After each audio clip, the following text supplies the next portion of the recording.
Hello and welcome to another episode of Sandy Killer Projects. Today we are going to start on changing the clutch in my AX15 manual transmission for my 97 Jeep Sport 4.0. The first place you need to start is removal of the shifter. So I'm going to take a couple of different parts off. You'll see why in a second. First thing we're going to do is take a screwdriver, put it in between the knob and the plate.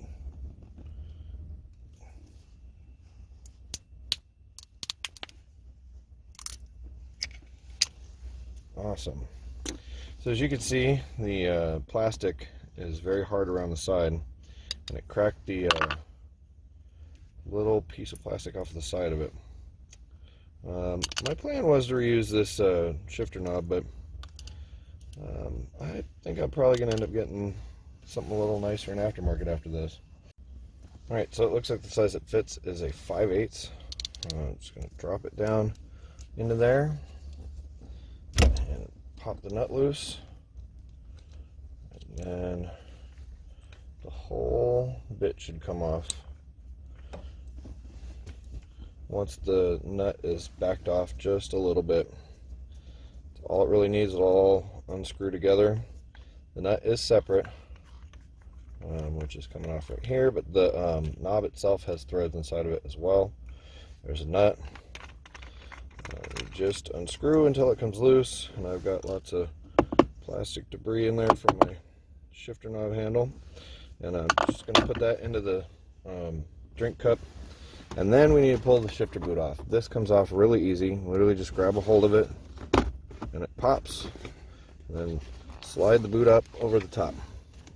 Okay, before I go too far, I want to show what I was trying to do. So this stick should be able to slide off it. It's press fit with a retainer ring on the inside of it. So what I did was I took a piece of 2x2 steel, I set it down in here, and then took a pry bar and got up underneath this and was trying to get the upper part of the stick to release from the lower part.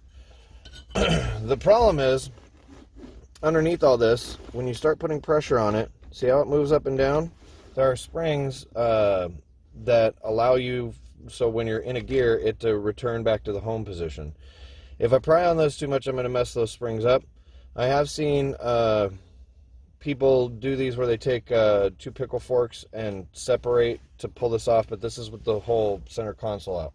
So at the point I'm at, it looks like I have to take the center console out, so that's kind of what I've been working on, which I took the dash plate off, which is super easy. You literally just grab the sides of it on the bottom and pull, that unlocks it, and then everything pops out.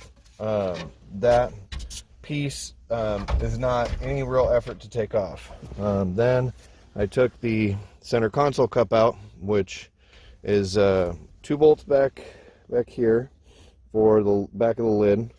There's 2 bolts inside of the cup, which I'll show. There's 2 bolts inside of the cup, one right there, and then there's 2 bolts on the front of the cup. They're all Phillips head screws. All this stuff pops off really easy. And then most of the center console is out. I've got one more section hooked, and then I'm going to get this thing out of the way, and then I'll show you what I'm doing down inside with that inner boot to get it loose. So the only reason I'm going into this much detail with how to disassemble the center console is because I don't think I've ever done a video where we disassemble the center console. So I figured I'd give a little explanation of things. This guy, the 4-wheel drive selector, it just pops out and just lift it up out of the way. It has a light bulb that goes into the back of it. There's 2 ways you can take it off. You can pull the light bulb out of it, or you can disconnect the wires from the connector down on the inside. At this point, I haven't disconnected the battery yet, which I will before we get too involved in the connectors underneath the transmission.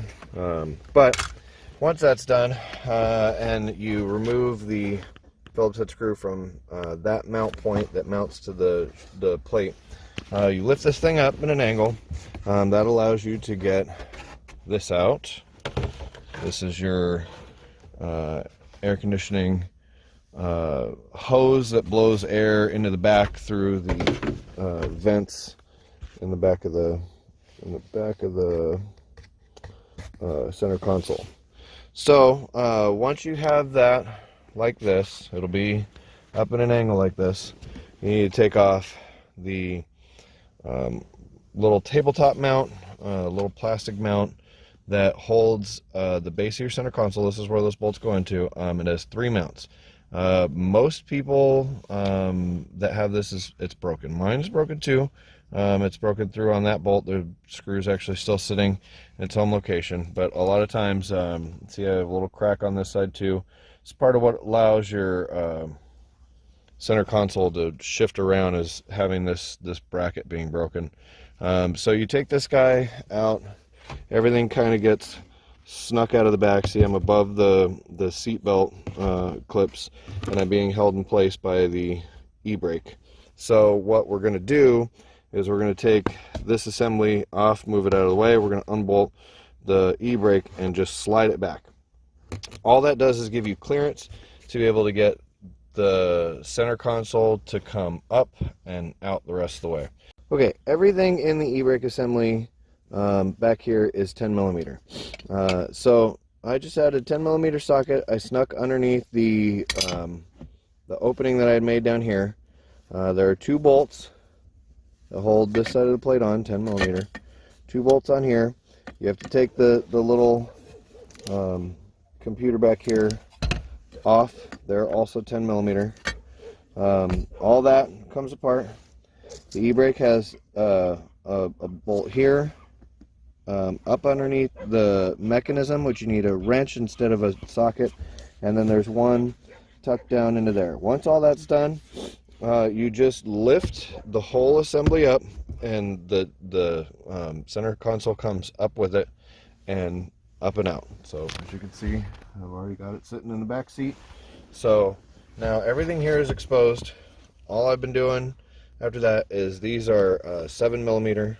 We're going to take the rest of them off. I think I've got 3 left, and then we'll be able to access the bolts for the base of the shifter. Okay, from this point, once the inner boot is off, you can attempt to do the method to pry the top off. And mine actually has a little bit of play in it, which is part of the reason why I thought I'd be able to get it off quick and easy, but didn't really want to. So what we're going to do now is there are 4 bolts, one there, and then on the back side, get the camera there, right there, and right there. I'm going to take those off. That'll remove the whole shifter assembly out of the transmission. Not really my favorite method of trying to do this right now. I live in an area where it's very dirty and dusty. The wind blows all the time. So I may end up having to put something over the top of it. Okay, once you get all 4 bolts out of the mount plate, make sure your stick is in neutral and it will lift right out. Alright, so this is all that I'm doing to keep the dirt and debris from getting into the hole before I start doing any work down at the bottom, because I have to move some electrical connectors. I've taken off the negative battery cable just as a precautionary measure. It's not necessarily going to save me from anything, but just in case I don't want the airbag to blow up. So negative cable disconnected. Okay, so here we are underneath, looking at the rear axle. This is the main drive shaft. I've already pulled the top cap bolts. They come off with an 8 millimeter. I have it on a long extension just to make it easier for me to get to it. I've already loosened these up. So all we're going to do is take the cap off, the top and bottom. And then we'll drop the back of the drive shaft, and then the front should slip out of the housing. Got little detents on the top and bottom that kind of keep the universal joint cup in place. And then once you got it broke loose from there, it just slides out of the other side and drops. There it is, sitting on the ground there. So the next one's really easy. Here's where the drive shaft was. I'm just gonna lift up on this and pull this connector back. Okay, so this is the front axle, and as you can see, I've already got the bolts off of the the caps for the front drive shaft for the four-wheel drive. Again, 8 millimeters. You just pop the bolts off the side. So everything's kind of a little stuck in place. I'm gonna have to pry this back. The slip on the front drive shaft is not at the plug-in for the transfer case. The slip for this is actually right here, right in the middle. It's about 6-8 inches up. So when you take this off and you push this back, you're going to push the point back right here. But the drive shaft won't completely come out, because back here at the crossmember, this is the crossmember right at the transfer case. You have to remove these 4 also.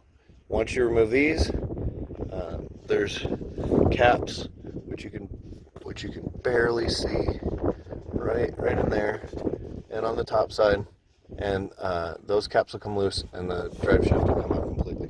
Okay, so once you have the bolts out of the front pumpkin in the U-joint over there, the front end can slide back, as I mentioned, and then you have to undo the back bolts. So these are the back bolts, and as you can see, the caps on them, they stay with it.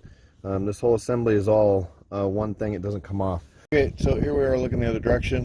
We have another connector right here. I'm not exactly sure what this one is. Maybe this one's your speedo sensor. It's got to come off of there too. Same thing as the other one. You just lift the little tab up and pull it off. Okay, since disconnecting the transfer case selector from the transmission and from the lever, or from the transfer case and the lever, we've decided to upgrade it. So this is actually what the linkage looks like. It's not a very good setup. This piece is going to end up going back on to the transfer case. This is the actual mechanism that shifts it from 4 low, 4 high, 2 wheel. And then this janky setup is all what you saw in there.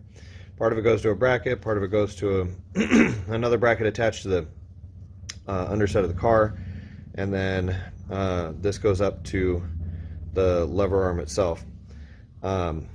If anybody has tried to shift one of these into 4-wheel drive, into 4-wheel high-low, it's always a fight. I just figured since it's in there, I'm going to take it out. I'm going to upgrade it to an As-Is Design Works linkage, which is much simpler. That is still on the way. Okay, so the last major thing that I took out before we start doing the actual dropping of the transmission is the clutch master cylinder, which this is the clutch sleeve cylinder. This is actually what pushes on the pickle fork inside of the transmission up in there to engage, disengage your clutch. So normally these come off like this, where the stud stays in. For whatever reason, the bottom one bolt was more locked on the nut than it was on the stud parts. The stud backed out. There's nothing wrong with that. I also played with this a little bit so I could see that this does function. So I'm almost certain this isn't what caused my transmission to lock up. I'm almost 100% sure it was the throwout bearing, which we'll see once we get the transmission down. So as we set up to take the transmission and the transfer case down, I'm showing the jack because it's vitally important that you jack up the bottom of the transmission transfer case at this point, because once you take off the cross member, the bottom end will swing down. The engine mounts aren't strong enough to hold the engine and all this weight cantilevered off the back. So the first thing that I'm going to do is I'm going to, which I've already started, remove the 4 bolts that are on the bottom of they're actually attached to the transfer case, but this is for the transmission mount, which I'm going to show it from a different angle, which this is the transmission mount right here, and it attaches directly to your cross member. And there are 4 bolts, one here, that's one of them, that guy right there. The other one is up underneath. To get those inner ones, you're going to need just a regular wrench. Trying to put a socket on the inner ones won't make it come out. The wrench that I found that seems to work on that is a 5/8. And then next, I'm going to pull down the bolts off of the Crossmember. Mine are upgraded because I have the 1-inch drop brackets in here for the lift kit that I have installed. Mine may not be the same as yours, unless of course you have a zone lift kit with the drop brackets. So these on mine are a 17 millimeter. That's what's going to fit on there. So one real quick thing I wanted to show, the transmission Crossmember is out. It doesn't drop because the exhaust pipe has a hanger on the end of it. It literally just slips over the end of it. So really right now it's just cantilevered off of that. You just push it a little bit forward. It'll then forward towards the engine, and it will come right off of the mount. I need 2 hands to do it, which is why I'm showing it floating. This is literally the easy way to get it off, and now all the weight's on the jack. Okay, now that I have the Crossmember out, there's one more connector that I missed. It's a little bit ahead and in front of the Crossmember, and it connects into the transmission at this point. I don't actually remember what all the connectors are for. One's speedo, one's what tells what gear you're in, one tells if you're in 4-wheel drive or not. The one for 4-wheel drive is in the back of the transfer case. This one goes into the very back of the transmission. I don't remember the order of which one's which, but this should be the last connector. So underneath the driver's side, we've got about half the bolts out of the bottom. I want to go over a few things. There's vacuum hose that goes in the transfer case. I missed that. There's also a connector up there. I have the light on in here too, and the hood open, trying to show all the hardware. The dreaded one is up right about where my finger is on the other side of this bracket. There's that one, and then there's another one on the other side. So on the bottom, this one on the side here is takes a 5/8. It's a super long bolt. Looks like that. It has a bracket that goes through the clutch slave cylinder, which is right there. The bottom bolts are through bolts. This one won't come out because your exhaust pipe is here, and if your exhaust looks as lovely as mine does with big dents in it, it's definitely not going to come out. In the worst case, you have to take the exhaust off, disconnecting it from the flange there, dropping it down out of the way so that you have room. I'm hoping that I don't have to do that, and we can sneak this guy back and down. Your bottom bolts, they are 18 millimeter for the nut and for the bolt side. Okay, so here we are on the passenger side. There are 3 bolts on the bottom. One is a through bolt, which I'd already mentioned is 18 on either side. There is also a little short bolt. This one goes into the back of your starter, and then a long bolt like on the other one that goes in the hole right there. Sorry, it's a little difficult of an angle. Right there, and the starter bolt goes in that little one there. Okay, there's another starter bolt on the other side. You're gonna have to take the starter off because it bolts through the flex plate and into the transmission. There's another bolt on this side. Also, there are more bolts up there, which are near impossible to get to. Plus there are flex plates bolts, which are, the flex plate is a thin plate of metal between your transmission and your engine. That has bolts that go through the other way up on the top. So those have to come out on either side to get all this down and out of the way. Dreaded up on top bolt, which the easiest way to do that one is to drop the jack just a little bit so that you can get your hands up in there, because I don't know if you noticed there's about an inch and a half of space that there's no way to get your hand into. So you have to kind of create the space by twisting on the motor a little bit. If you twist on it too much, if you hang it off of the engine, you'll end up breaking the rubber bits in between the engine mount. Okay, so the back bolt on the starter, which you see laying right here, this is a starter. The back bolt on it was a 14 millimeter. Literally have to use almost every size on this thing. The bottom flex plate bolt, which I haven't even talked about too much about that. These are the flex plate bolts. They're little tiny guys. They go through the flex plate. This one goes through on this side and it bolts into the transmission. You have to take these out. If you don't, the problem with the flex plate is the flex plate is behind your flywheel, and the flywheel is connected to the engine. The clutch and the pinion gear that goes into the engine is all connected to this side. You need to be able to separate this point from this point. That's what separates your engine from your transmission. So even if you take all these bolts off, you got to get it loose from the flex plate. So as you can see, this bottom part is done.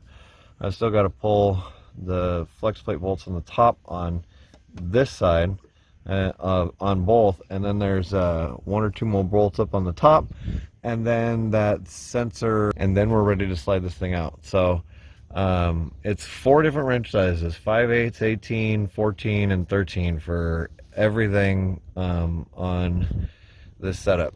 And then you have to slide it back about 4 inches, which hopefully I'll be able to do it over this. If not, then this is going to come out first. Here's the clutch itself.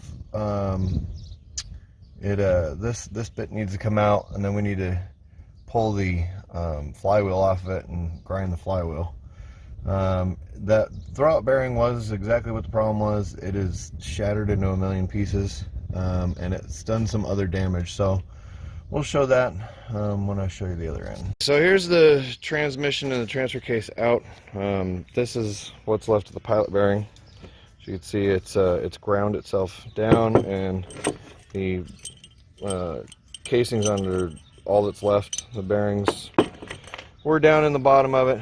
The fork is actually bent a bit, and the exciting bit that we're going to have to work on here is the front shaft retainer is got a groove worn into it, so we're going to end up having to replace this off. It's turned into a bit more of a project than we were looking for, but it's the nature of the beast when you break into some of these things. So 1, got to order parts, and 2, got to pull the clutch off of the flywheel and the flywheel off. We got the housing off, and I pulled the mount for the transfer case lever, because this is no longer going to be used, as with the stock setup isn't going to be used. When we pulled it off, we had to drain it, and actually this transmission looked like it's been rebuilt fairly recently. The bearings all look fairly new. Seals and stuff on it all look new. Just the throwout bearing going out was enough to do all that damage to that sleeve there. Alright, here's the flywheel. We got the clutch off of it. You can see this is where the pilot bearing goes. It sits in there. The bearing's actually still in good shape. You should change these anyway, though. These are kind of a big deal if you lose one of those after you've done all the work on the clutch. So here's the clutch and the pressure plate. The clutch disc itself on this one is not completely bad. It's down to the rivets for the most part right there. You can kind of catch it there. They're worn. It should be replaced soon. The clutch isn't what the problem was with this one, though. The pilot bearing that exploded was. The pressure plate's actually still alright too. Still getting changed out. I've already got some nice fancy stuff. Clutch bolts themselves are 1/2 inch. There's, what is it, 7 of them it looks like. The clutch will basically only go on in one position because of the way the thing sits. And actually, since we're up here looking, these right there, this guy and this guy, are where the tough bolts go on this, the ones that are a huge pain in the butt to get on and off. For the transfer case linkage, which is right here, I've got a new setup, so I took this off. These have like a weird well nut on rubber. This is what was in there. It was holding the bracket in place. I cut through the bracket and then spun these back until they came off, and then ground the bolt heads flat. And then I'll probably end up siliconing it and putting a little flat black spray paint or something on it before everything's said and done. And that'll end up freeing up more space along here, and that linkage ought to drop right down to the transfer case, no problem. Okay, so I'm finally back with parts for the AX15 transmission. This is the new housing. Notice how it doesn't have the burr through the middle of it. Also got a new seal in there. This has been kind of a challenge. Took me about a week to get this. Didn't realize it didn't come with the seal. Took me another week just to get that little $5 seal. So I got all this stuff from Quadratech. The housing was about 150 bucks. Seal was like $5. This then goes on to here and gets bolted back down. If you end up in a situation like this, where you end up having to replace this piece, make sure you buy a housing and an input shaft seal, otherwise it's not gonna fit on there for you. So now the other thing that we did is I cleaned off this surface, got all the old gasket sealant off of it. I usually just use a putty knife, gently scratching it, not heavily, and then some high grit sandpaper, generally above 400, so that it doesn't get into the casting. You just want to clean the surface off. You don't actually want to mess up the casting. So now I'll put some gasket sealant all around the surface on the inside of here, and bring it up, and then install all the bolts. Here it is with the housing back on it. I used just a ultra black RTV gasket maker, and then for the bolt threads I used a little bit of 242 Loctite blue. If there's a torque spec for these bolts, I don't know it. They're little 6mm bolts. I can't imagine the torque spec being much above 30 or 40 pounds. When I put it down, I made sure to go in a cross pattern so as not to get it down crooked. And since I couldn't find the torque specs, I just went a little past cranking it down snug. This should be enough to hold it. These, when they leak at the seal that's in here, which is a lot of the reason why there's grease and oil inside of the bell housing when we pulled it off. The other thing that will cause this is a rear main seal on the engine. We still haven't gotten the flywheel off, but once we do, I'll do a little inspecting in there to make sure that the rear main isn't leaking, and if it is, then that's a whole nother can of worms that's been opened up. But at this point, we're done with this. So we got the flywheel off, and I don't know if you spend a lot of time working on these XJs, but this is actually a really common problem as well. And since we have the transmission off, it just makes more sense to do it, and I already have some of the parts here for doing this job. So what is happening is the rear main is leaking behind the flywheel, and it's causing all this smudge on the back of it. It's really common. It's fairly easy to change. So because of the length of the video, we're going to split it up into two different sections, one being the disassembly and then the other part being the install. So thanks for watching. If you have any questions, check the other video. That may end up being able to answer some of them for you. So make sure to like, share, subscribe, and we'll keep making more videos. Thanks.